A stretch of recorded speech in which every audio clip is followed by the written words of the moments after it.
ధర్మం కోసం మనం గౌరవించే వారికే ఎదురుగా నిలబడాల్సి వస్తే ఏం చేస్తాం? అర్జునుడు శ్రీకృష్ణుడితో ఇలా పలికెను: మధుసూదన, యుద్ధరంగంలో నాకు ఎంతో గౌరవం ఉన్న భీష్ముడిని, నా గురువైన ద్రోణాచార్యుణ్ణి నేను బాణాలతో ఎలా ఎదుర్కోగలను? ఓ శత్రు సంహారక, వారితో నేను ఎలా యుద్ధం చేయగలను?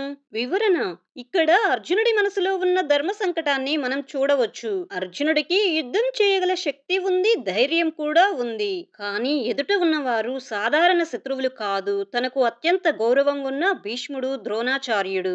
అందుకే అతని మనసులో ఒక సందేహం వచ్చింది: నేను చేయబోయేది ధర్మమా, లేక నా సొంత వారిని బాధ పెట్టడమా? ఇది కేవలం యుద్ధం గురించి చెప్పిన శ్లోకం కాదు, మన జీవితంలో కూడా ఇలాంటి పరిస్థితులు వస్తాయి. మన బాధ్యత ఒకవైపు, మన అనుబంధాలు మరోవైపు. అప్పుడు మనల్ని మనం ప్రశ్నించాలి: నాకిష్టమైంది ఏది కంటే సరైనది ఏది అనేది ముఖ్యమైన ప్రశ్న. ధర్మం కోసం మనం గౌరవించే వారికే ఎదురుగా నిలబడాల్సి వచ్చినా సరైన మార్గాన్ని వదిలిపెట్టకూడదు.